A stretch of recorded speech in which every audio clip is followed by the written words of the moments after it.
Hello everyone दोस्तों, क्या हाल चाल है। उम्मीद करता हूं आपके हाल चाल बहुत बहुत बहुत ही ज्यादा अच्छे होंगे। तो बच्चे लोग, आपका पेपर अगर दिसंबर 2023 में है और आप लोग वेट कर रहे थे मॉडल टेस्ट पेपर या मॉक टेस्ट पेपर का, तो आईसीआई ने माने institute of chartered accountant of India ने क्या करा है, नवंबर 2023 का मॉक टेस्ट पेपर अभी अभी रिलीज किया है। जस्ट आज रिलीज किया है 1 दिसंबर को। तो आज ही मैं इसका आपको सॉल्यूशन कराने वाला हूं। और आप जब ये मॉक टेस्ट पेपर देखेंगे तो इसके अंदर आप ये देखेंगे मैक्सिमम वो सारे क्वेश्चंस कवर अप हैं जो मैं अभी जस्ट सेशंस में करा रहा हूं आपको। जो अभी रिसेंट सेशन चल रहे हैं उनके अंदर जो क्वेश्चंस आपको कराना वो सारे क्वेश्चंस आपको इस मॉक टेस्ट पेपर में दिखाई देंगे। और आज हम लोग इसका मॉक टेस्ट पेपर का पूरा सॉल्यूशन करने वाले हैं। हालांकि इसका सॉल्यूशन आपको मिलेगा 2 दिसंबर 2023 को, लेकिन आज ही मैं आपको इसका सॉल्यूशन दे दूंगा और आप ये देखेंगे इनके मतलब मॉक टेस्ट पेपर कितना इजी बनाया गया है। हालांकि इसके अंदर मैक्सिमम क्वेश्चंस, मैं बार बार कह रहा हूं, वो क्वेश्चंस आपको दिखाऊंगा भी जो क्वेश्चंस मैंने सेशंस के अंदर कराए हैं। एज इट इज वो क्वेश्चन यहाँ पे क्या है, कॉपी एंड पेस्ट हो रखे हैं। तो आइए दोस्तों शुरुआत करते हैं इसके सॉल्यूशन की। तो सबसे पहले हम बात करेंगे क्वेश्चन नंबर फर्स्ट की। बहुत आराम से सबसे पहला क्वेश्चन है सर ये रेशियो प्रपोर्शन का। क्वेश्चन कह रहा है, क्वेश्चन नंबर फर्स्ट कह रहा है sir, what is the value of p plus Q upon p minus Q if p upon Q is equal to 7। क्या मैं आपसे पूछूं कि भाई p अपॉन क्यू बराबर, क्या यहां पर हम 7 अपॉन 1 लिख सकते हैं? भाई किसी के अपॉन में 1 तो लगा ही सकते हैं।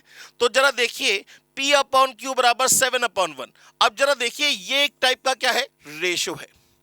और अगर आपको रेशो गिवन हो और जो पूछा गया है वो भी क्या है, रेशो है, मतलब अगर आपके पास एक रेशो है और आपसे जो पूछा गया है वो भी एक रेशो है, तो आप एक डायरेक्ट वैल्यू माने इनकी डायरेक्ट वैल्यूज को पुट कर सकते हैं।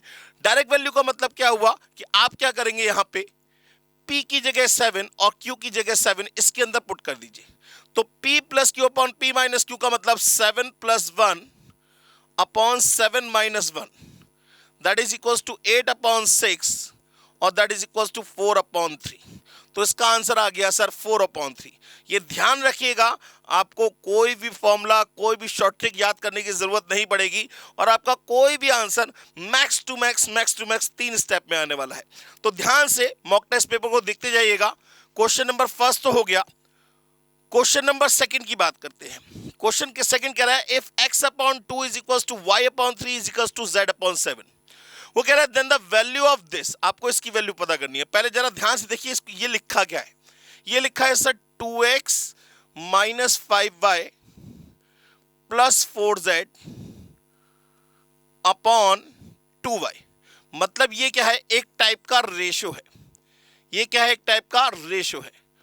अब जरा देखिए गिवन क्या है, हमें गिवन है x upon 2 is equal to y upon 3 is equal to z upon 7। तो जरा देखिए यहां से x ratio y ratio z कितना हो जाएगा, ये हो जाएगा 2 रेशो 3 रेशो 7।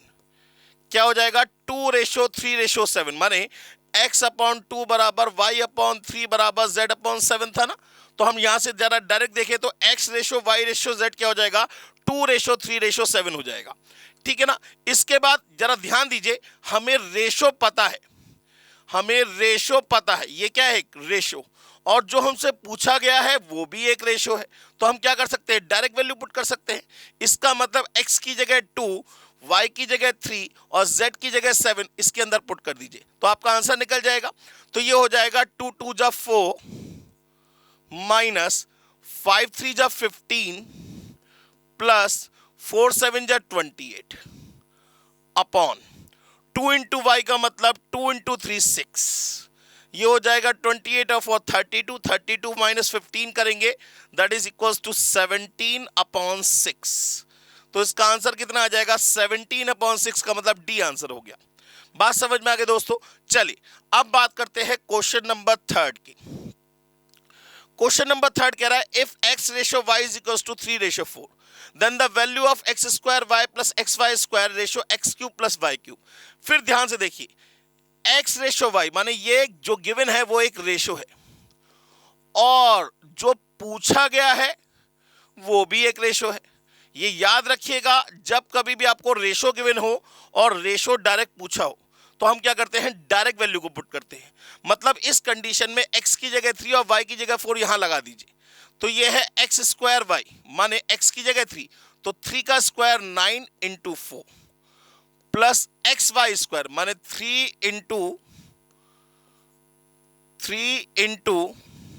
4 का स्क्वायर कितना हो जाएगा 16 divided by X cube plus Y cube माने 3 का क्यूब 27 प्लस 4 का क्यूब 64, ऊपर हो गया 9 4 जा 36 और 16 3 जा 48, 36 और 48, 36 प्लस 48 ये हो गया 84 डिवाइडेड बाय 64 और 27, 64 प्लस 27 ये कितना हो गया 91। हाँ जी सर, अब ये किसकी टेबल से काट सकते हैं सर, 7 की टेबल से कट जाएगा। 7 1 जा 7, 7 2 जा 14 और 13 7 जा 91, तो रेशो आ गया 12:13। आंसर हो गया सर बी। बात समझ में आ गई दोस्तों। चलिए अब बात करते हैं क्वेश्चन नंबर 4 की। क्वेश्चन नंबर 4 जो है वो इंडाइसिस का क्वेश्चन है। If a to the power x बराबर b, b to the power y बराबर c, c to the power z बराबर a, तो आपसे x into y into z की वैल्यू पूछ रहा है। a to the power x बराबर b, b to the power y बराबर c और c to the power z बराबर a दे रखा है। हम क्या करेंगे, मैंने आपको पहले भी बताया फिर बता देता हूं, इस टाइप का क्वेश्चन कहीं भी दिखाई देगा, आप सबसे पहले क्या करेंगे, बोथ साइड को मल्टीप्लाई कर लेंगे। माने यहां आ जाएगा a to the power x, b to the power y और c to the power z बराबर क्या आ जाएगा, b c a को हम a b c लिख सकते हैं, बात एक ही है भाई। b इंटू सी इंटू ए लिखे या a इंटू बी इंटू सी लिखे, बात एक ही होगी। तो जरा अब कंपेयर करिए, तो x की वैल्यू कितनी आ गई 1 भाई, a की पावर x बराबर a की पावर 1, तो x की वैल्यू कितनी आ गई 1, y की वैल्यू भी कितनी आ गई 1, b की पावर y बराबर b की पावर 1, तो y की वैल्यू भी 1 और z की वैल्यू भी कितनी आ गई 1। अब आपसे पूछा है x into y into z माने 1 इंटू 1 इंटू 1 कितना हो जाएगा 1, तो आंसर हो गया 1। क्लियर हो गई बात सर। क्वेश्चन नंबर 4 भी खत्म हो गया। अब बात करते हैं क्वेश्चन नंबर 5 की। हाँ जी सर, ये कह रहा है log 2 बराबर x, log 3 बराबर y, तो आपसे log 120 की वैल्यू पूछ रहा है। सबसे पहले अगर मैं log 120 की बात करूं तो log 120 के फैक्टर क्या होंगे भाई। log 120 को लिख सकते हैं log 3 into 4 into 10, log 3 into 4 into 10। क्यों करा ऐसा 10 की फॉर्म में, क्योंकि यहां पे बेस क्या रखा है आपको ध्यान से देखिए 10, तो मुझे समझ में आ गया कि log 10 टू द बेस 10 की वैल्यू क्या हो जाएगी 1 हो जाएगी। अच्छा, अब log के अंदर अगर 3 क्वांटिटी मल्टीप्लाई में है तो उसे किस में करके लिखते हैं, प्लस में करके लिखते हैं, तो ये हो जाएगा log 3 प्लस log 4 को हम क्या लिख सकते हैं 2 log 2 प्लस log 10 का ऐसे ही, ठीक है ना, log 10 टू द बेस 10 ऐसे, यहां पे भी बेस 10 लगा दीजिए और यहां पे भी बेस 10 लगा दीजिए। अब ये वैल्यू तो हो गई सर 1। log 3 की वैल्यू कितनी गिवन है आपको y, ये हो गया y, और log 2 की वैल्यू कितनी गिवन है आपको x, तो ये हो जाएगा 2x। तो आंसर कितना आ गया 2x plus y plus 1, 2x plus y plus 1, answer हो गया बी। क्लियर हो गई बात दोस्तों। चलिए अब बात करते हैं नेक्स्ट क्वेश्चन की, क्वेश्चन नंबर 6। सर ये क्वेश्चन मैंने जो अभी सेशंस लिए थे उसमें एज इट इज एक क्वेश्चन कराया है मैंने क्लास के अंदर, ठीक है ना, ये एज इट इज मेरे सेशन में आपको दिखाई देगा। तो फिलहाल कोई बात नहीं, बहुत इजी क्वेश्चन है। क्वेश्चन कह रहा है the simplified form of this, आपको इसको सिंप्लीफाई करना है। अब लॉग की प्रॉपर्टी याद रखिएगा दोस्तों कि लॉग में अगर कोई दो चीजें मल्टीप्लाई में होती है तो उसे प्लस में करके लिखते हैं। भाई अगर मैं लिखूं log m इंटू n, तो ये क्या हो जाएगा log m plus log n। ऐसे ही अगर मैं लिख दूं log m n upon r, तो ये हो जाएगा log m plus log n minus log r। तो अगर मैं इसको उल्टा देखूं, कैसे, रिवर्स फॉर्म में, माने जो प्लस में होंगे वो इनटू में आएंगे और जो माइनस में होंगे वो डिवाइड में आएंगे। तो जरा ध्यान से देखिए, यहां जो प्लस में होंगे वो इनटू में आएंगे और जो माइनस में होंगे वो डिवाइड में आएंगे, और ये जो 2 है ये आगे आएगा तो ये क्या बन जाएगा, पावर बन जाएगा। मतलब कुल मिला के इसे हम लिख सकते हैं log, ब्रैकेट लगा दिया, ये हो गया 5 का स्क्वायर 25 प्लस का मतलब मल्टीप्लाई 8, माइनस का मतलब डिवाइड, ये हो जाएगा 4 की पावर 1/2, 4 की पावर 1/2 का मतलब हो गया 2 टू द बेस 10, 2 4 जा 8 कट गया, ठीक है ना। 25 इंटू 4 का मतलब हो गया log 100, log 100 to the base 10। अब इसको क्या लिख सकते हैं, 10 का स्क्वायर लिख सकते हैं, तो 2 आगे चला जाएगा, तो ये हो जाएगा 2 log 10 टू द बेस 10। इसकी वैल्यू क्या हो गई 1, आंसर कितना आएगा 2। हालांकि हम इसे वर्बली भी कैलकुलेट कर सकते थे, लेकिन आप में से बहुत सारे बच्चे ऐसे हैं जिन्हें वर्बली कैलकुलेशन करना नहीं आती, इसी वजह से मैं ये लिख लिख के दिखा रहा हूं, नहीं तो इसके आंसर तो आपको मैं वर्बली बता सकता हूं, ठीक है ना। अच्छा चलिए नेक्स्ट क्वेश्चन की बात करते हैं, क्वेश्चन नंबर 7। क्वेश्चन नंबर 7 कह रहा है if log a plus B upon 4 is equal to 1/2 log ab। तो आपसे इसकी वैल्यू पूछ रहा है। सबसे पहले ये जो गिवन है इसको अगर हम देखें दोस्तों, तो ये जो 1/2 है इसे काट के मैं यहां पावर में लिख सकता हूं, नहीं लिख सकता, अभी नहीं लिख सकता।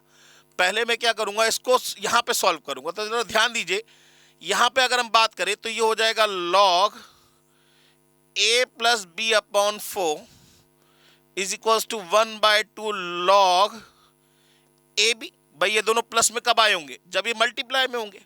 अब इस 1/2 को मैं आके ले जा सकता हूं, यहां लिख दूंगा पावर 1/2, किसकी पावर, होल पावर 1/2। अब जैसे taking log on both side होता है, वैसे ही removing log from both side कह सकते हैं। तो यहां से a plus B upon 4 is equal to क्या आ गया, अंडर रूट ए बी आ गया। तो a plus B is equal to क्या आ गया, 4 अंडर रूट ए बी आ गया। अब हमें क्या करना है, स्क्वायरिंग करनी, क्योंकि हमें वैल्यू चाहिए a upon B plus B upon A की।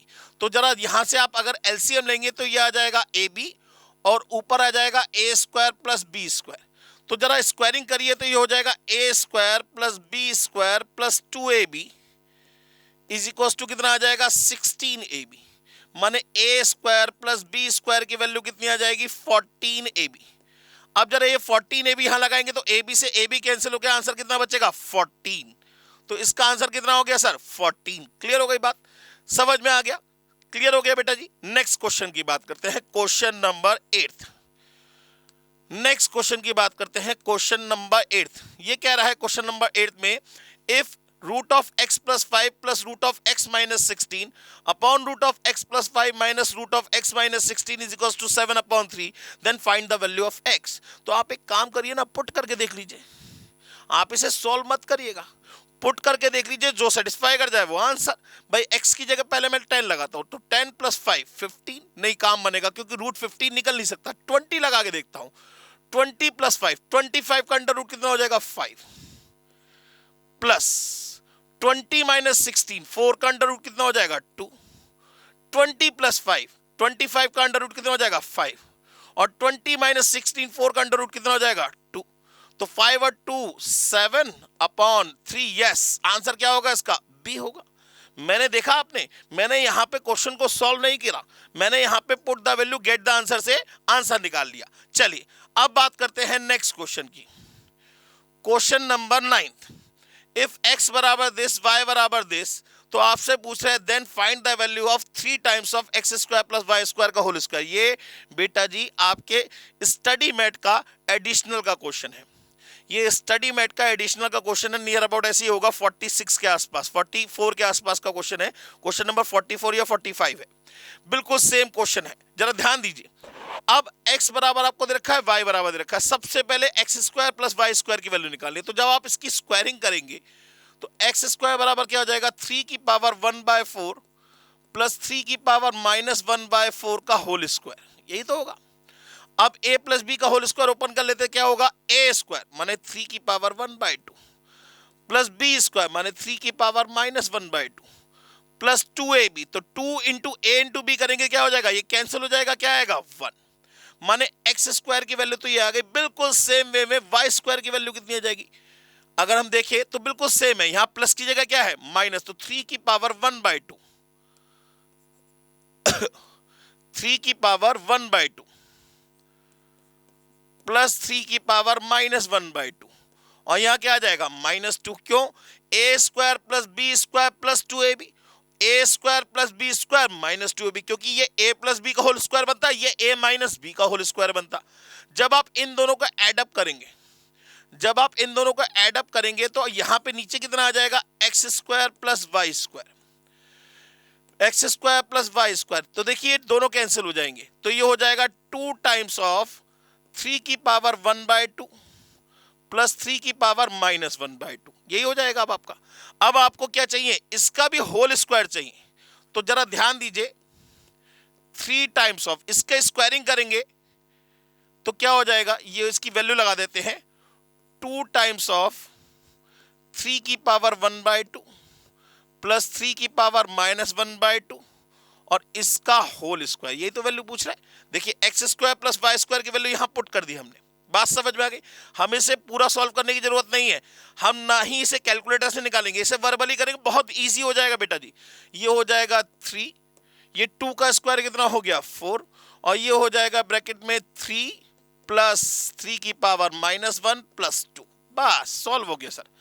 ये हो जाएगा 3 4 जा 12, और ये हो जाएगा 5 प्लस 1/3, ये हो जाएगा 5 3 जा 15 1 16, 12 इंटू 16/3, 3 4 जा 12 कट गया, आंसर कितना आ गया 64, आंसर कितना आ गया 64।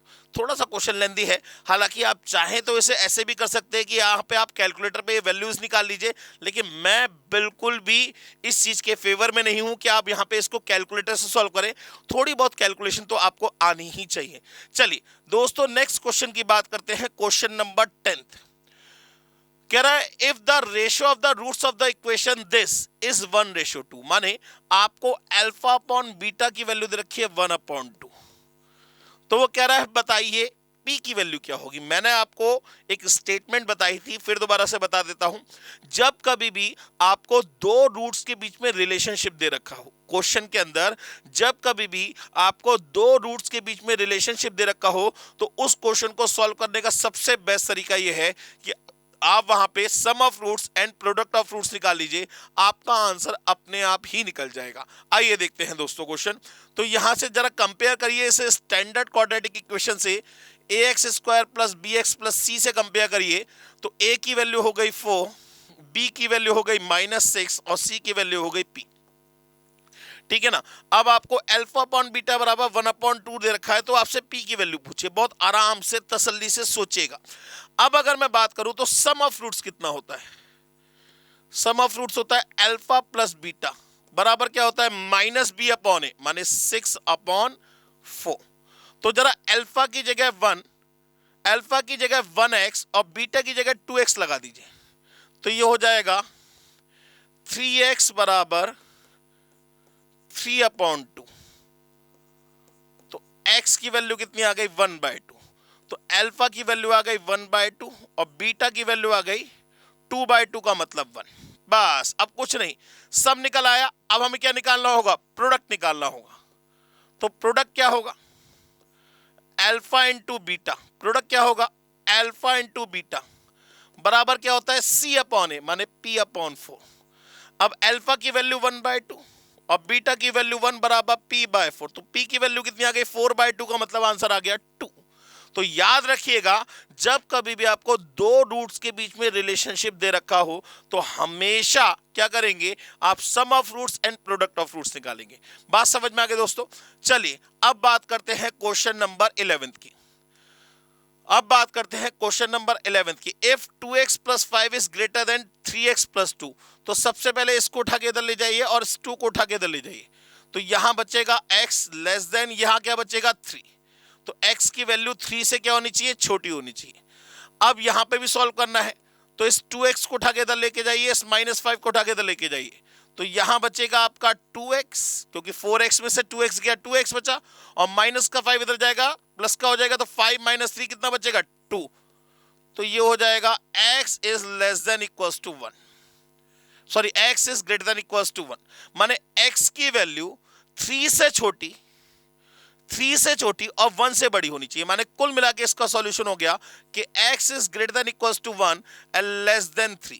तो जरा ये पूछ रहा है बताइए then x takes which of the following value, तो x में कौन सी वैल्यू आ सकती है?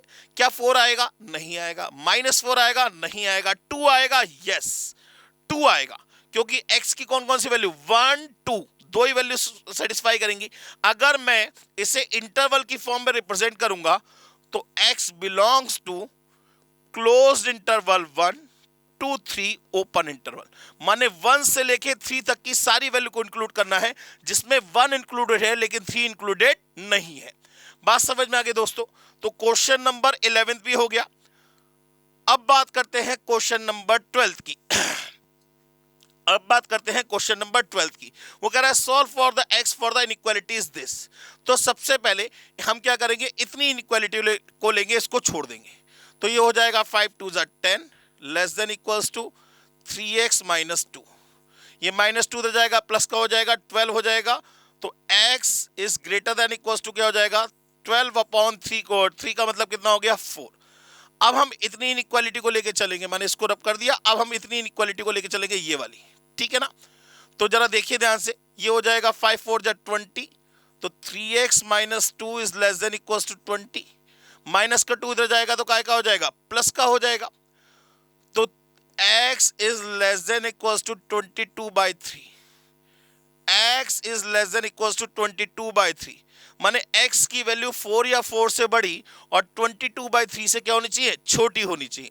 तो x बिलोंग्स टू, और यहां लिखा हुआ है x किसको बिलोंग कर रहा है, नेचुरल नंबर को। जरा ध्यान से देखिए, x की वैल्यू 4 या 4 से बड़ी और लेस देन इक्वल्स टू 22/3 का मतलब 7 and 1/3 से छोटी होनी चाहिए।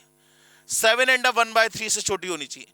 तो कौन कौन सी वैल्यूज आएंगी, ये कह रहा है x किसको बिलोंग कर रहा है, नेचुरल नंबर को। तो कौन कौन सी वैल्यूज आएंगी, 4 आएगा, 5 आएगा, 6 आएगा, 7 आएगा, उसके अलावा कोई वैल्यू नहीं आएगी। तो 4 5 6 7 माने आंसर होगा इसका डी।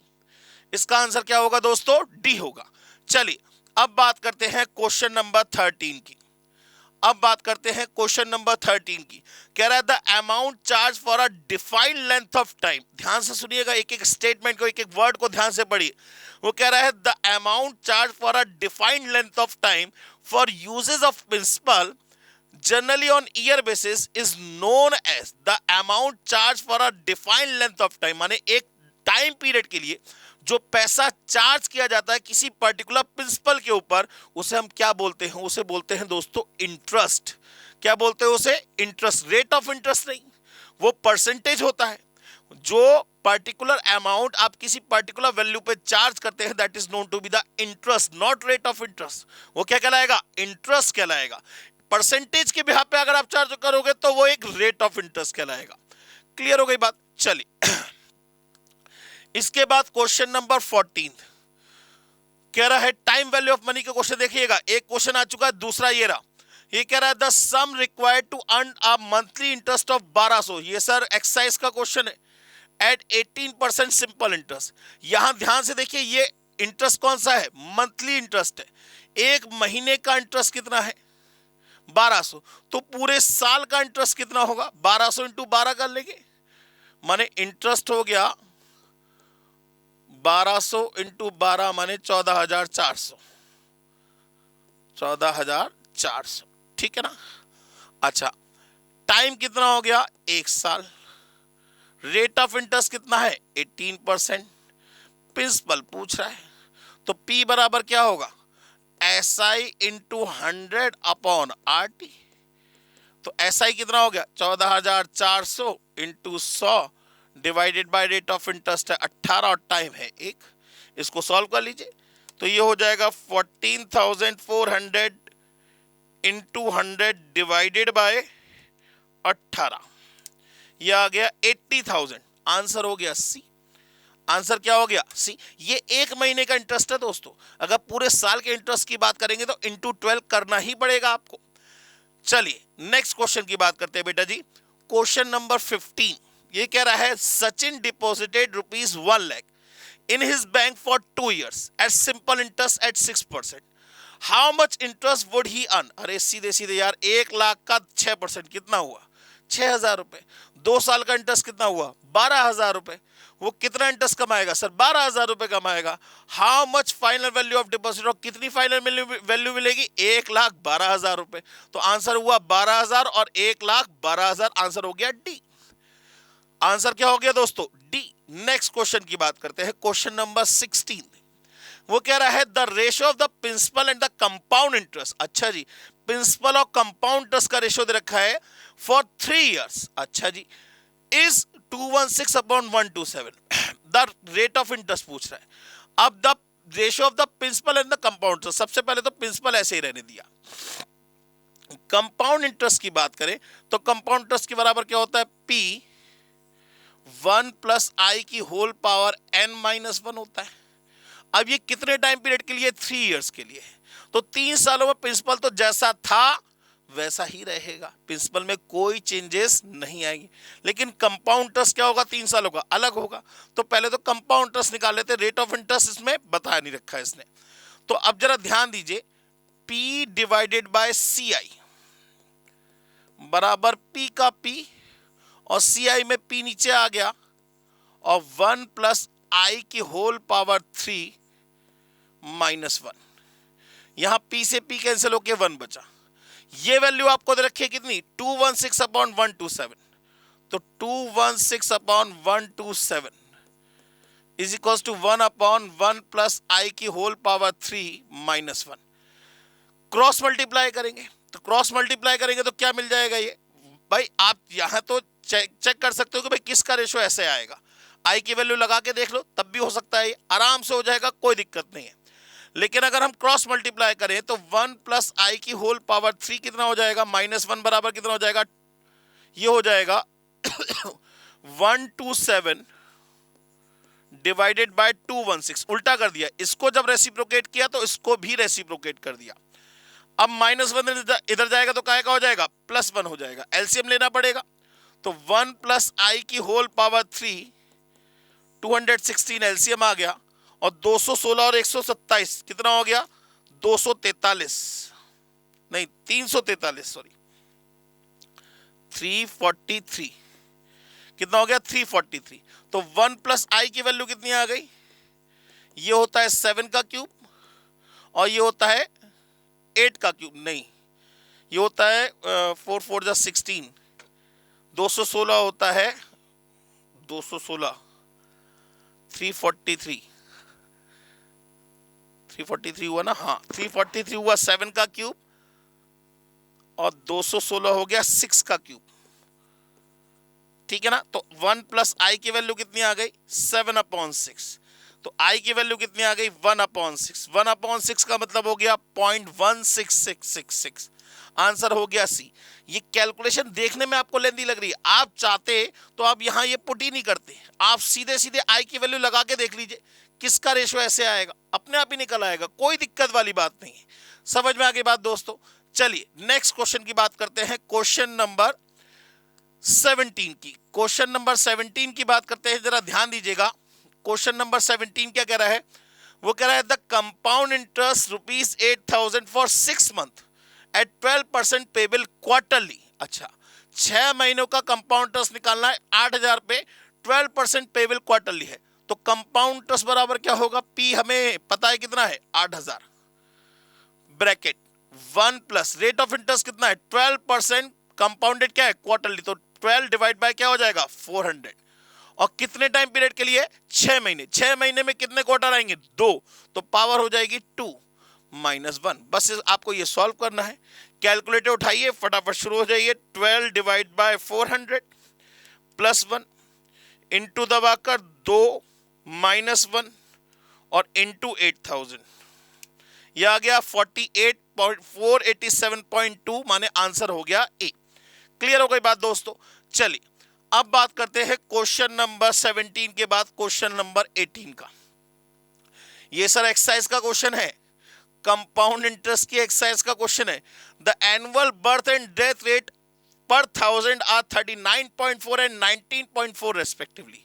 माने बर्थ रेट है 39.4, डेथ रेट है 19.4, माने डेथ का मतलब क्या होगा? माइनस होगा। तो फाइनली क्या रेट रहेगा? फाइनली रेट कितना रहेगा?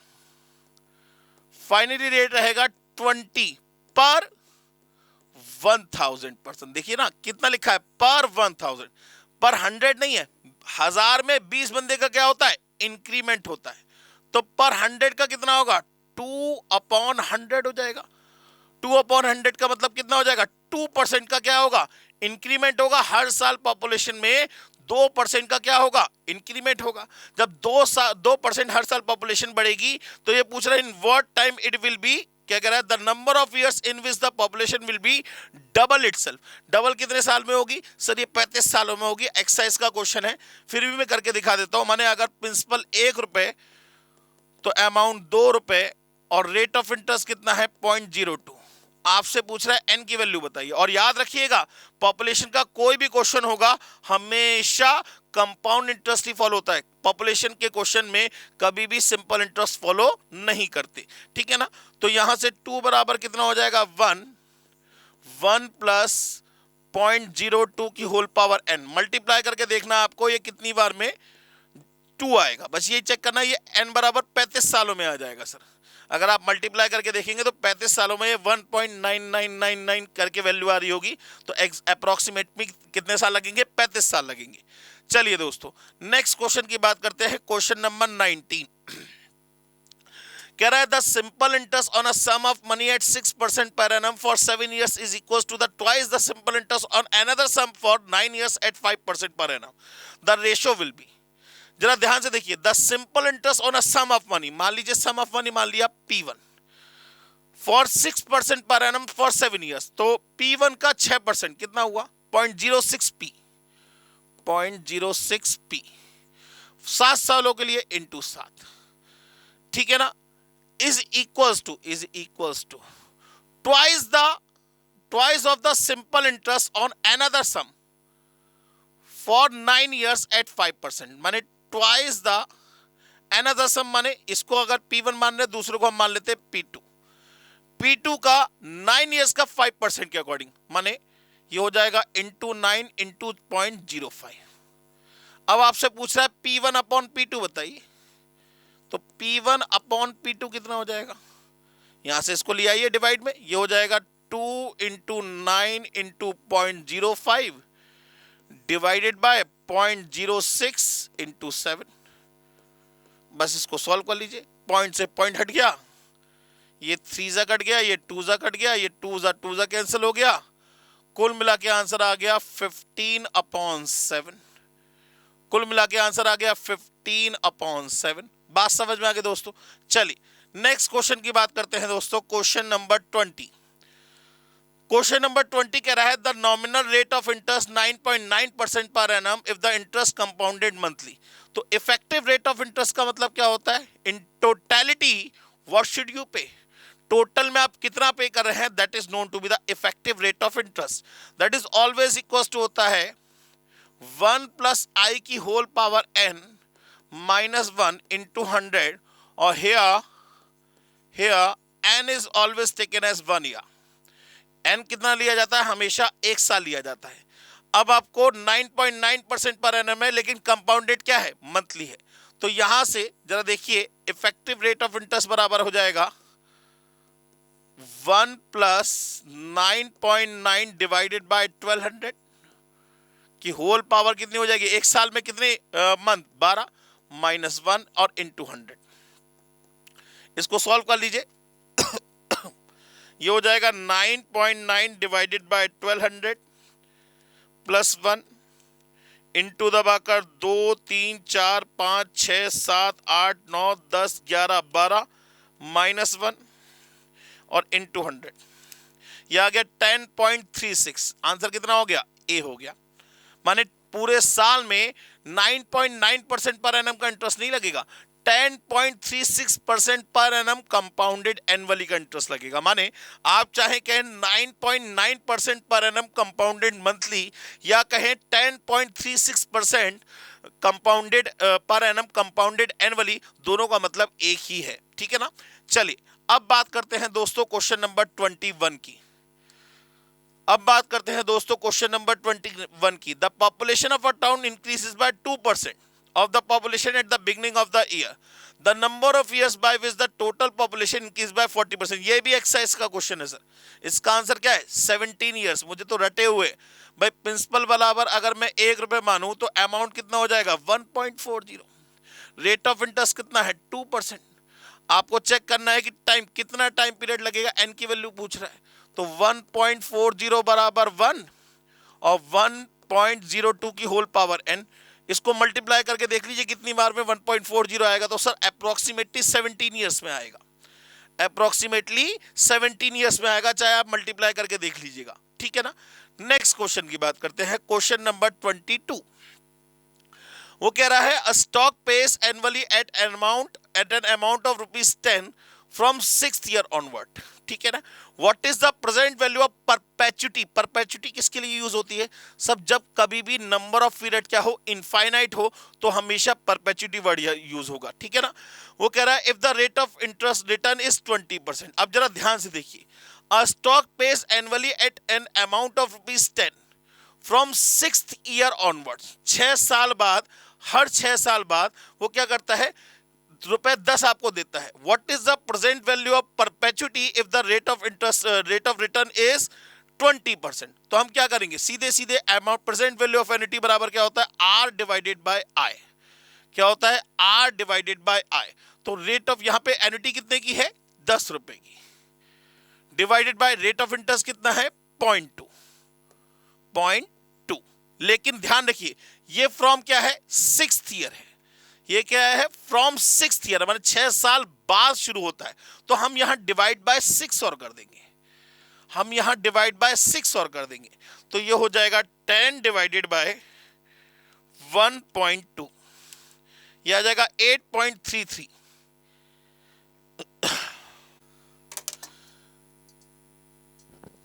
तो बेटा जी इसको सॉल्व करने के बाद जो इसका आंसर निकल के आ रहा है वो आ रहा है 10 डिवाइडेड बाय 1.2. 8.33 आ रहा है. मेरे हिसाब से तो इसका आंसर 8.33 आना चाहिए, लेकिन इसमें ऑप्शन कहीं से कहीं तक नहीं है. हो सकता हो ये क्वेश्चन गलत हो. बाकी 2 दिन बाद 3 दिन बाद इसका आंसर शीट आ जाएगा, सजेस्टेड आंसर आ जाएगा, तब आपको पता लग जाएगा. मेरे हिसाब से तो ये क्वेश्चन गलत है. बाकी आगे बढ़ते हैं. ठीक है दोस्तों, चलिए आगे भी बात करते हैं. नेक्स्ट क्वेश्चन नंबर 23 की बात करते हैं. क्वेश्चन नंबर 23 कह रहा है a sum of money invested in compound interest double itself in 4 years. Okay, in how many years it will 32 times of itself as the same rate of compound interest. मैं हंस इसलिए रहा हूं क्योंकि अभी जो सेशंस चल रहे थे उसके अंदर सेम क्वेश्चन मैंने आपको कराया है क्लास के अंदर. बहुत ध्यान से देखिए. ये कह रहा है कि 1 रुपए के कितने हो जाते हैं? 2 रुपए हो जाते हैं. कितने साल में? सर 4 साल में. 4 साल में 1 रुपए के 2 रुपए हो जाते हैं. मतलब ₹2 के ₹4 हो जाएंगे कितने साल में? अगेन 4 साल में. ₹4 के ₹8 हो जाएंगे कितने साल में? 4 साल में. ₹8 के ₹16 हो जाएंगे कितने साल में? 4 साल में. और ₹16 के ₹32 हो जाएंगे कितने साल में? सॉरी, कितने साल में? 4 साल में. तो टोटल कितना टाइम लग गया? 4 और 4 8 और 4 12 और 4 16 और 4 20 साल इसका आंसर हो गया. बात समझ में आ गई? क्योंकि ये कंपाउंड इंटरेस्ट का क्वेश्चन है. कंपाउंड इंटरेस्ट के अंदर हमेशा टाइम सेम लगता है. माने अगर 1 रुपए के 2 रुपए हो जाएंगे तो अगले 2 रुपए के 4 रुपए भी 4 सालों में होंगे. ठीक है ना. चलिए अब बात करते हैं क्वेश्चन नंबर 24 की. Sinking fund factor is the reciprocal of. Same question मैंने क्लास में सेशन में कराया है. सिंकिंग फंड फैक्टर जो होता है वो रेसिप्रोकल होता है किसका? प्रेजेंट वैल्यू ऑफ एन्युटी का. ठीक है ना. तो it is the reciprocal of the present value of annuity. Present value of interest factor of a single cash flow नहीं, present value interest factor of annuity. Next question की बात करते हैं. Question number 25. वो कह रहा है if the nominal rate of growth is 17% and the inflation rate is 9%. Same question मैंने फिर सेशन में कराया है. ध्यान से देखिए, सेशन में जितने भी मैंने आपको क्वेश्चंस कराए मैक्सिमम क्वेश्चन आपको रिपीट होते हुए दिखाई दे रहे होंगे. ठीक है ना. ग्रोथ रेट है 17%, इन्फ्लेशन रेट है 9%. तो एक्चुअल रेट कितना निकल के आएगा? एक्चुअल रेट निकल के आएगा आपका, एक्चुअल रेट निकल के आएगा आपका 17% minus 9%, that is equals to 8% per annum का। वो कह रहा है let P be the gross domestic product GDP and amount at the present year then the projected value real GDP after 6 years, माने ए की वैल्यू पूछ रहा है आपसे। तो ये हो गया P, ठीक है ना, और 1 प्लस 8/100 की होल पावर 6, ठीक है ना। इसको सॉल्व कर लीजिए, ये हो जाएगा 8 डिवाइड बाय 100 प्लस 1 इंटू दबाकर 2 3 4 5 6, 1.587, सेम आंसर है सर, ठीक है ना। क्लियर हो गई बात। चलिए अब बात करते हैं क्वेश्चन नंबर 26 की। क्वेश्चन नंबर 26 कह रहा है if discounted rate is 14% per annum then how much company has to pay P receive ₹280 growing at 9% annually for ever. For ever का मतलब ये क्वेश्चन है परपेचुटी का, एन्युटी कैसी है, फॉर एवर के लिए है, माने ये परपेचुटी का क्वेश्चन है। डिस्काउंटेड रेट दे रखा है आपको 14% और ग्रोइंग रेट दे रखा है आपको कितना, 9%। तो एक्चुअल रेट कितना रह जाएगा, एक्चुअल रेट हो जाएगा आपका, एक्चुअल रेट हो जाएगा आपका 14% minus 9%, that is equals to 5% per annum का। हालांकि ये नेगेटिव होगा लेकिन कोई बात नहीं, हम इसे पॉजिटिव ही कंसीडर करेंगे। तो उस कंडीशन में A इज इक्वल्स टू कितना हो जाएगा, R divided by I। R कितना है आपका 280 डिवाइडेड बाय I का मतलब हो गया 0.05। इसको डिवाइड कर लीजिए, 280 डिवाइड बाय 0.05 करेंगे, ये निकल गया 5600 रुपए। आंसर हो गया 5600। याद रखिएगा परपेचुटी का मतलब हमेशा फॉर एवर पीरियड के लिए होता है। एन की वैल्यू हमेशा क्या कंसीडर की जाती है, इनफाइनाइट कंसीडर की जाती है। Question number 27, a bag contains 4 red 3 black and 2 white balls. ये एक बैग बना लिया, इसके अंदर 4 red 3 black and 2 white balls है, ठीक है। In how many ways 3 balls can be drawn from this bag so that they include at least 1 black ball? 3 ball इसको निकालनी है। देखिए यहां रेड लिख लिया, यहां ब्लैक लिख लिया, यहां व्हाइट लिख लिया। ये 4 रेड, ये 3 ब्लैक, ये 2 व्हाइट। इसे टोटल कितनी बॉल्स हो गई है, टोटल्स हो गई 4 3 7 2 9 बॉल्स, ठीक है ना। इसमें इसको कम से कम कितनी बॉल ड्रॉ करनी है, 3 बॉल ड्रॉ करनी है। वो कह रहा है एटलीस्ट 1 ब्लैक बॉल होनी चाहिए। तो एक ब्लैक बॉल, तो यहां क्या होगा, यहां एक और यहां एक और यहां एक, यहां एक, यहां 0, यहां 2, यहां 2, तो यहां 1, यहां 0, यहां 2, तो यहां 0, यहां 1, यहां 3, यहां 0 और यहां 0। बस यही केसेस बनेंगे। इन सारे केसेस का आंसर निकाल लीजिए तो भी आंसर निकल आएगा। एक बार चेक कर लेते हैं आंसर क्या आएगा हमारा। 4C1 माने 4, 3C1 माने 3 और 2C1 माने 2, 4C2 माने 6, 3C1 माने 3 और 2C01 माने 1।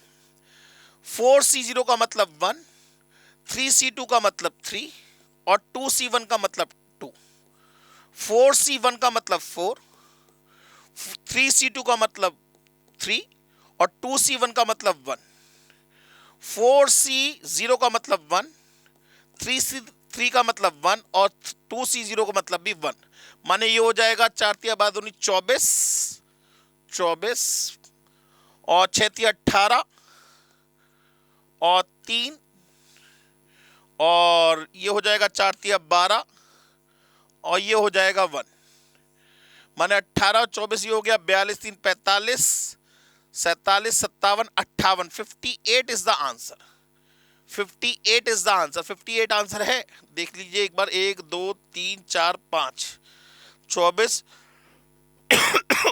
और 18 42 3 45 और 12 57 और 1 58। 58 इज द आंसर। आंसर 58 आएगा। एक तरीका तो ये हो गया।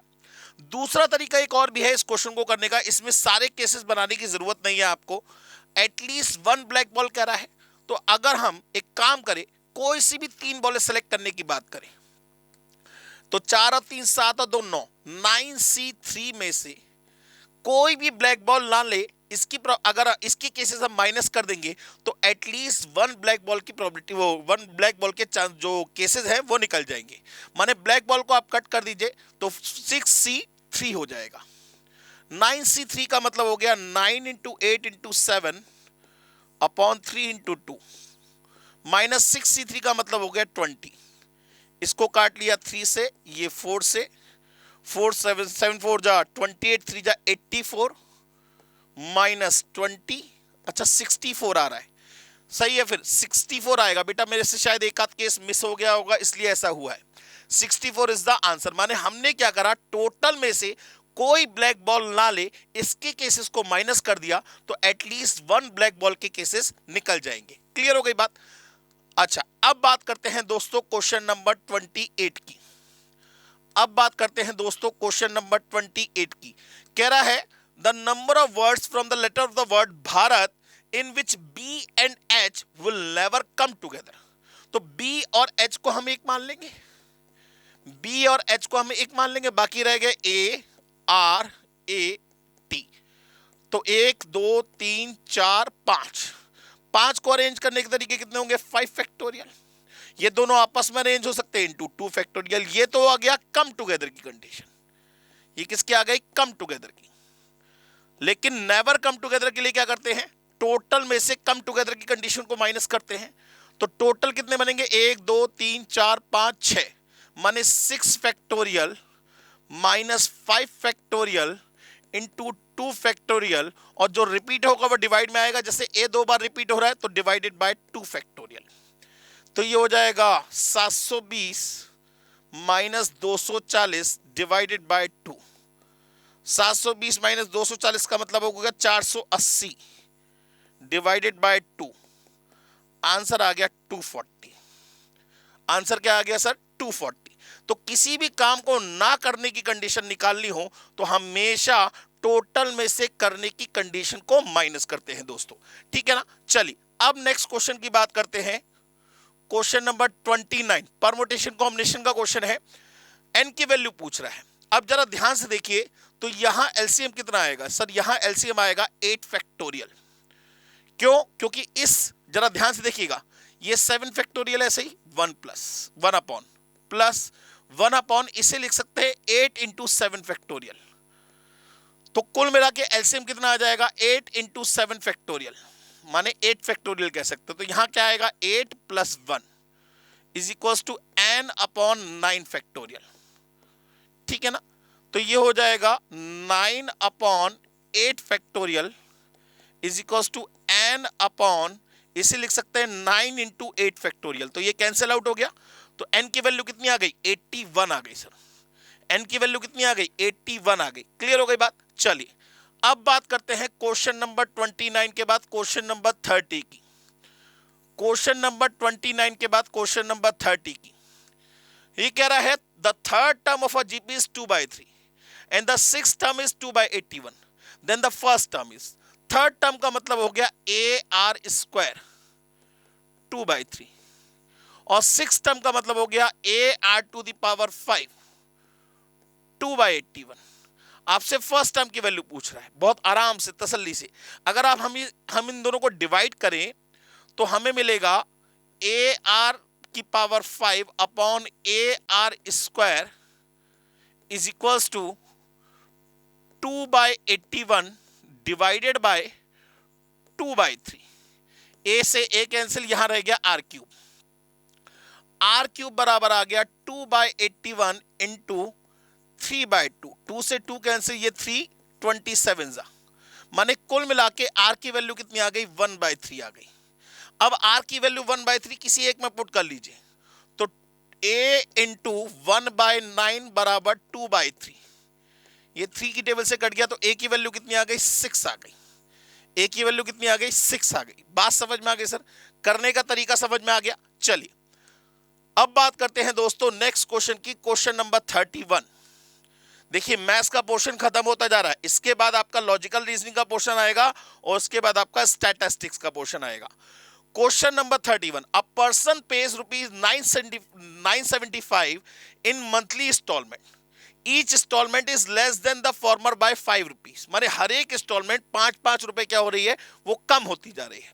The amount of first instalment is ₹100, माने पहली इंस्टॉलमेंट की वैल्यू कितनी थी, 100 रुपए थी, 975 रुपए आपको देने थे मंथली इंस्टॉलमेंट। वो कह रहा है a person pays ₹975 in monthly instalment, 975 रुपए से मंथली इंस्टॉलमेंट में देने थे, और हर इंस्टॉलमेंट जो होगी वो प्रीवियस के मुकाबले में 5 रुपए कम होगी। पहली इंस्टॉलमेंट की वैल्यू दे रखी है 100 रुपए, वो पूछ रहा है in what time the entire amount will be paid. माने ये एक एपी का क्वेश्चन है, आपको सम ऑफ एन टर्म्स गिवन है 975, नंबर ऑफ टर्म्स आपको पता नहीं n/2, फर्स्ट टर्म आपको पता है 100, तो 2a का मतलब हो गया 200 प्लस n-1, डिफरेंस कितने का है सर, 5 रुपए लेस है, तो -5 का डिफरेंस हो गया। बस अब आपको क्या करना है, चेक करना है कि n की वैल्यू क्या आएगी। मैं तो क्या करूंगा, पुट करके देख लूंगा, मैं इसे क्रॉस मल्टीप्लाई कर लेता हूं, तो ये हो जाएगा 1950 इज इक्वल्स टू n, ऐसे रहने दिया, ये हो जाएगा 205 और माइनस का 5n। अब मैं क्या करूंगा, n की वैल्यू को पुट करके देखूंगा, ठीक है ना। मैं किसकी वैल्यू को पुट करके देखूंगा, n की वैल्यू को। n की वैल्यू में अगर 15 लगा के देखूं तो 15 तो वैसे भी नहीं होना चाहिए क्योंकि 975 रुपए देने हैं, ठीक है ना।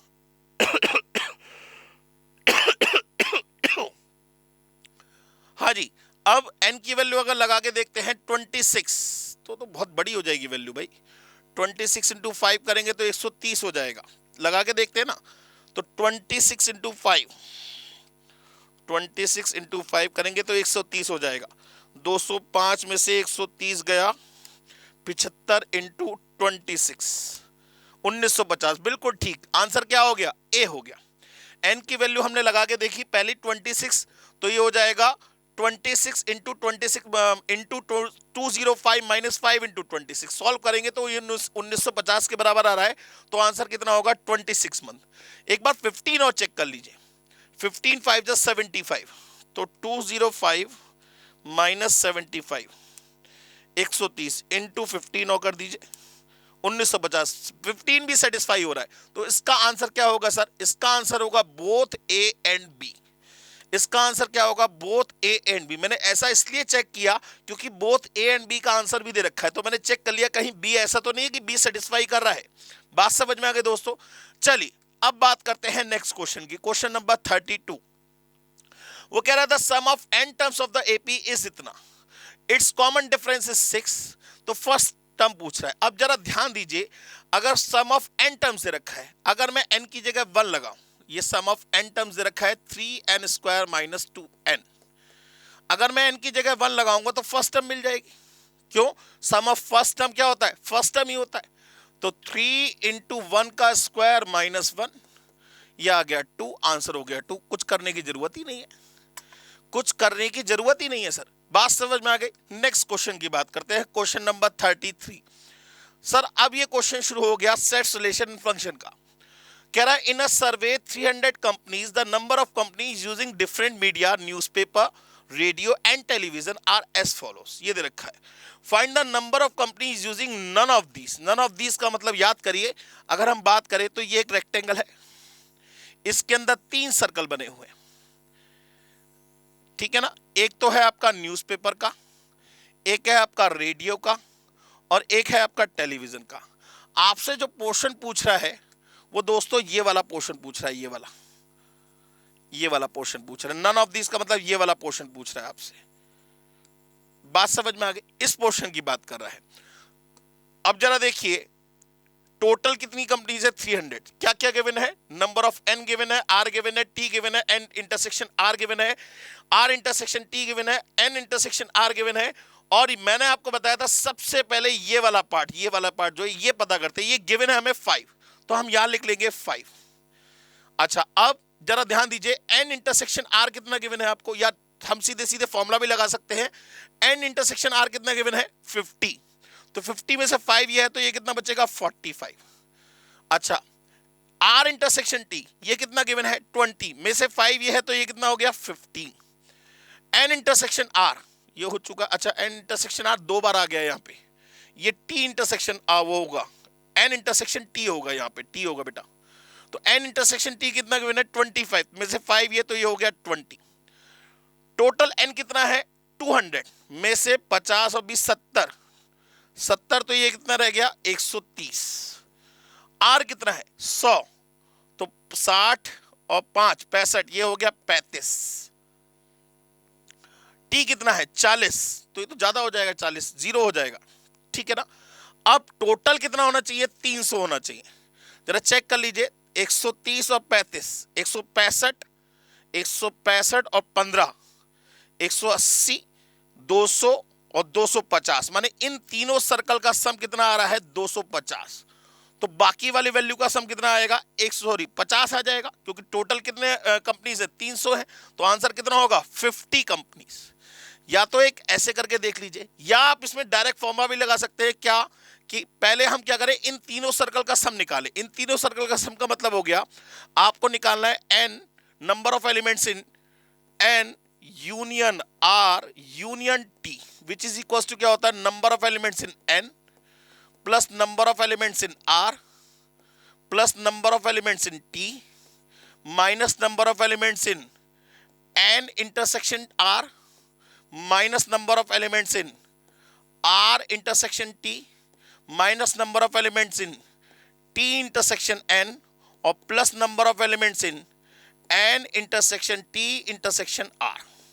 ये सारी वैल्यूज आपको गिवन है।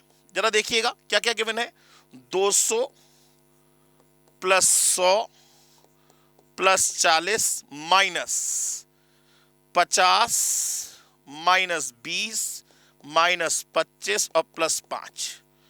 जरा चेक करिए कितना आ गया 200, 300, 340, 340 में से 70 गया, 270 में से 25 गया, 270 में से 25 गया, 245 और 5 250 आ गया। यही हमारा भी सब निकल के आया था। माने इन तीनों सर्कल का सम कितना आ रहा है 250 और टोटल नंबर ऑफ कंपनीज कितनी है 300। तो बाकी बची कंपनी क्या होंगी जो टी आर आर और टी एन आर और टी तीनों में नहीं है, वो कितनी होंगी 50। तो इसका आंसर कितना हो गया 50 हो गया। नेक्स्ट क्वेश्चन की बात करते हैं, क्वेश्चन नंबर 34। ये फंक्शन का क्वेश्चन है सर। एफ एक्स बराबर एक्स प्लस 2 जी एक्स बराबर 7 to the power X. G of X, G of X का मतलब G of F X, G of F X, G ऐसे ही एफ एक्स की वैल्यू कितनी है X plus 2, G of X plus 2, G of X plus 2। अब जी X बराबर कितना है 7 टू द पावर एक्स। अब आपको जी ऑफ एक्स प्लस 2 लगाना, तो जहां जहां एक्स है वहां वहां 7 वो एक्स प्लस 2 आ जाएगा। माने ये आंसर आ जाएगा 7 to the power x plus 2, 7 to the power x plus 2, ये आंसर होगा। ये बेटा सही से कर लीजिएगा, इसको यहां पे लिख सकते हैं 7 to the power x plus 2। अच्छा सॉरी, ये सही लिखा हुआ है। अब जरा ध्यान दीजिए, इसमें थोड़ा सा दिमाग लगाने वाली बात है।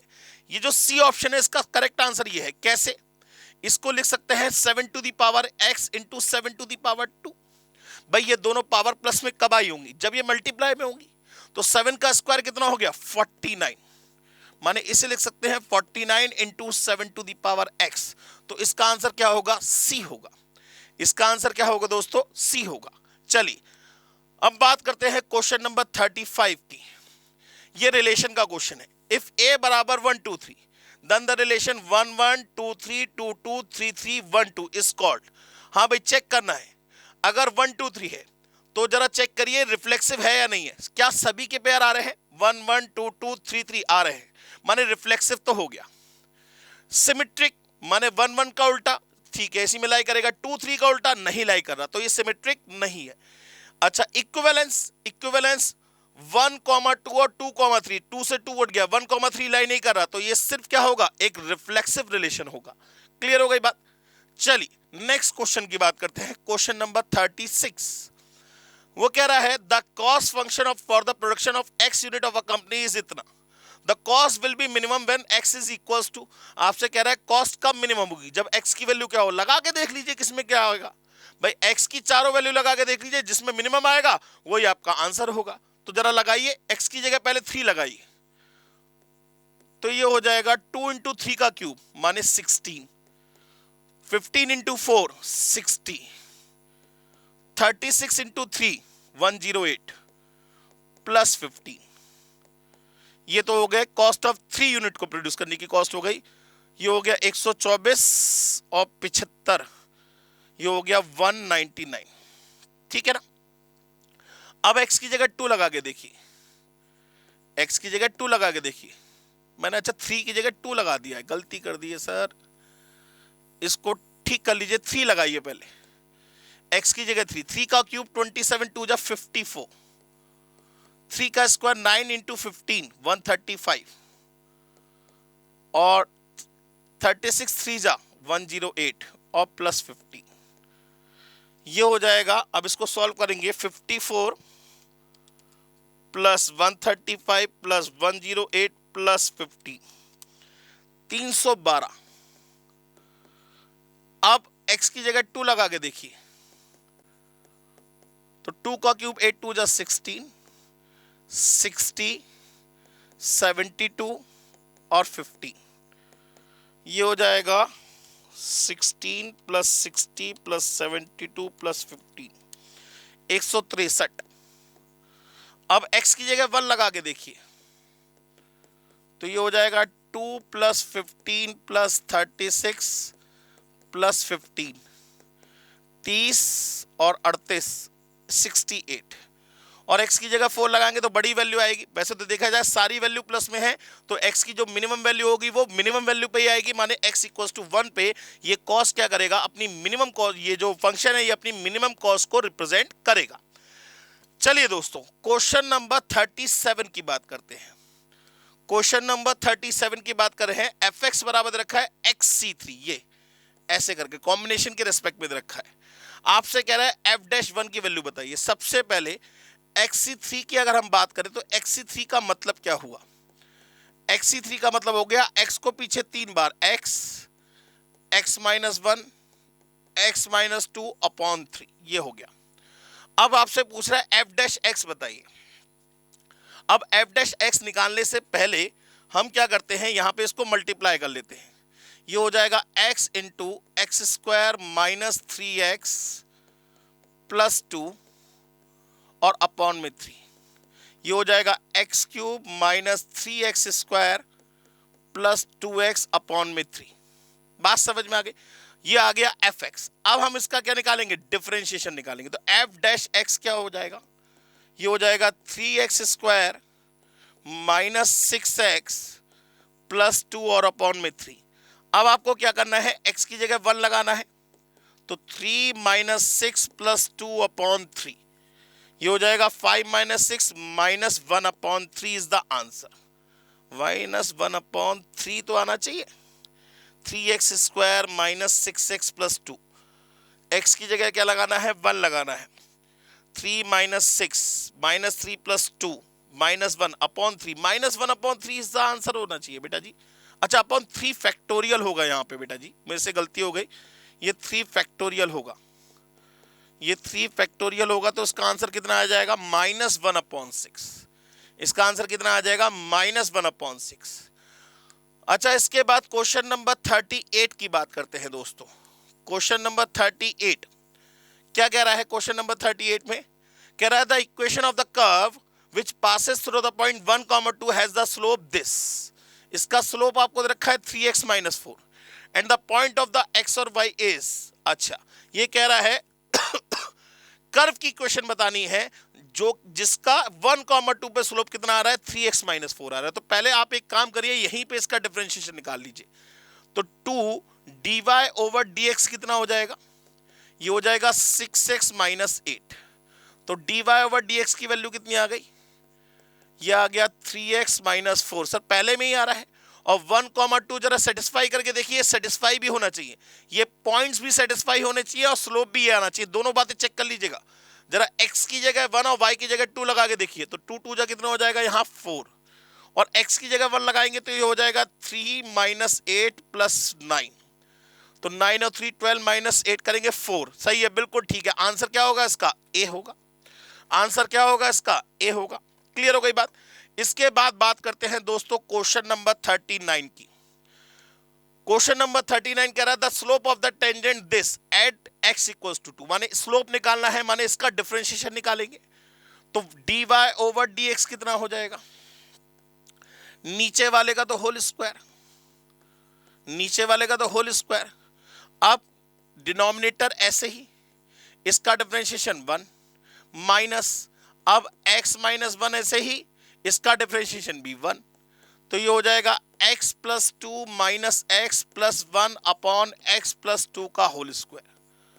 यहां x से x कैंसिल हो गया, माने कुल मिला के आ गया 3 अपॉन x प्लस 2 का होल स्क्वायर।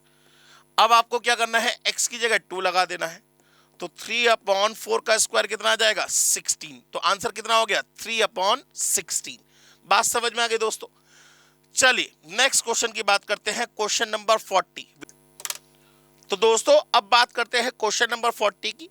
क्वेश्चन 40 दे रखा है कि 0 to 5 limit x square D x square plus 5 minus X का होल स्क्वायर। जरा ध्यान दीजिए, ये डेफिनेट इंटीग्रल की प्रॉपर्टी है और इस टाइप का क्वेश्चन में भी मैंने आपको कराया है, तो हमेशा बताया है ये जो लिमिट होती है 5, इसका हाफ लगा दीजिए, ये इसका आंसर होगा। क्यों?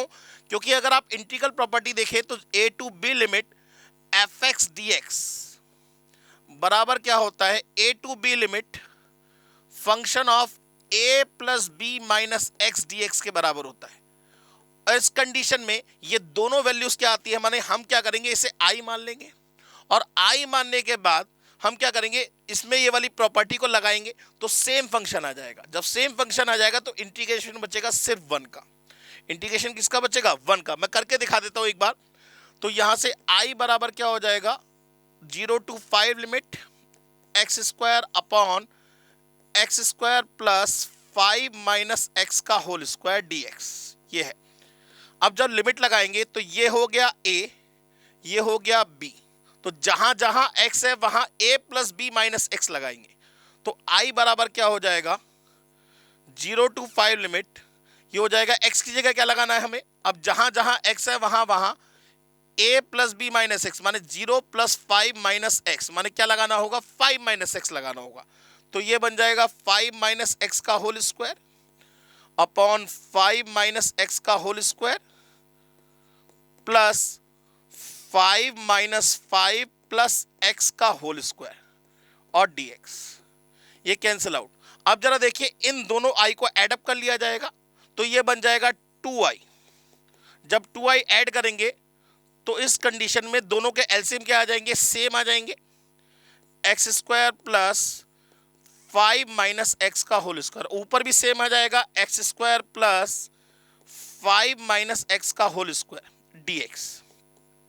ये कैंसिल आउट हो गया, 1 बचा और 1 का इंटीग्रेशन क्या होता है, x होता है, तो 2i बराबर कितना हो जाएगा x और 0 to 5 लिमिट, तो ये हो जाएगा 5, तो 2i बराबर 5, तो i की वैल्यू कितनी होगी 5/2, i की वैल्यू कितनी होगी 5/2, इसलिए मैंने आपको इसका आंसर डायरेक्ट बता दिया था। तो यहां पे आपके मैथमेटिक्स के 40 क्वेश्चंस तो कवर हो गए। अब हम बात करेंगे दोस्तों लॉजिकल रीजनिंग के 20 क्वेश्चन की और उसके बाद बात करेंगे स्टैटिस्टिक्स के 40 क्वेश्चंस की, ठीक है ना। चलिए आगे बढ़ते हैं। हेलो बच्चों, कैसे हैं आप? मैं CA संतोष कुमार। मैंने और मेरी टीम ने डिसाइड किया कि जो क्वालिटी एजुकेशन मैं और मेरी टीम एक पर्टिकुलर एरिया में प्रोवाइड कर रहे हैं उसको पूरे देश में क्यों न फैलाया जाए at the reasonable cost under the brand name of COC education private limited. मेरे बच्चों, इस सक्सेस को हमने पाया, कॉमर्स के स्टूडेंट्स किसी भी कोर्स के हो वो पूरे ऑल ओवर इंडिया में बैठ के हमारे कोर्सेज से बेनिफिट ले रहे हैं या ले चुके हैं। हमें जो दूसरों से अलग करता है वो है हमारा डेली डाउट सेशन। हमारा जो एकेडमिक इंस्ट्रक्टर टीम है आपके कॉन्टिन्यूस आपके ग्रोथ पे वो नजर बनाए रखता है और आपको कॉन्टिन्यूस बेसिस पे मोटिवेट करना आपको स्टडी के लिए। मेरे बच्चों, कुछ रिव्यूज पूरे ऑल ओवर इंडिया से आए हैं, मैं चाहता हूं कि वो आपसे शेयर करूं। This is Komal Mishra of class 11. I am Rishik, preparing for CA Foundation. Hello, my name is Anshika and I'm doing CA Intermediate. Ayaz from Bihar, student of COC since class 11th and now in founded. I have purchased my CMA Intermediate from COC Education. Hi everybody, this is Rahul. I am currently pursuing the CMA Finance. मैंने YouTube पर पहली बार तो sir का class देखा, उनके पढ़ाने का तरीका मुझे बहुत ही पसंद आया। Very thankful to Santosh sir. He is really a very nice teacher. अगर मैं संतोष सर के टीचिंग स्टाइल के बारे में बात करूँ तो आपको महसूस ही नहीं होगा कि आप वीडियो क्लासेस में बैठो, आप लाइव क्लासेस में बैठो। Santosh sir has cleared all my doubts and he gives a very तगड़ा concept over accounting. Thanks to COC, my concepts are pretty clear, my doubts get clear right away and I'm even able to score a good mark. इसलिए मैं संतोष sir का दिल से thank you so much कहना चाहता हूँ। आइए आप भी हमारे साथ ज्वाइन करें और सक्सेस के पाथ पे आप भी हमारे साथ अपने सपनों को पूरा करें। थैंक यू बच्चों।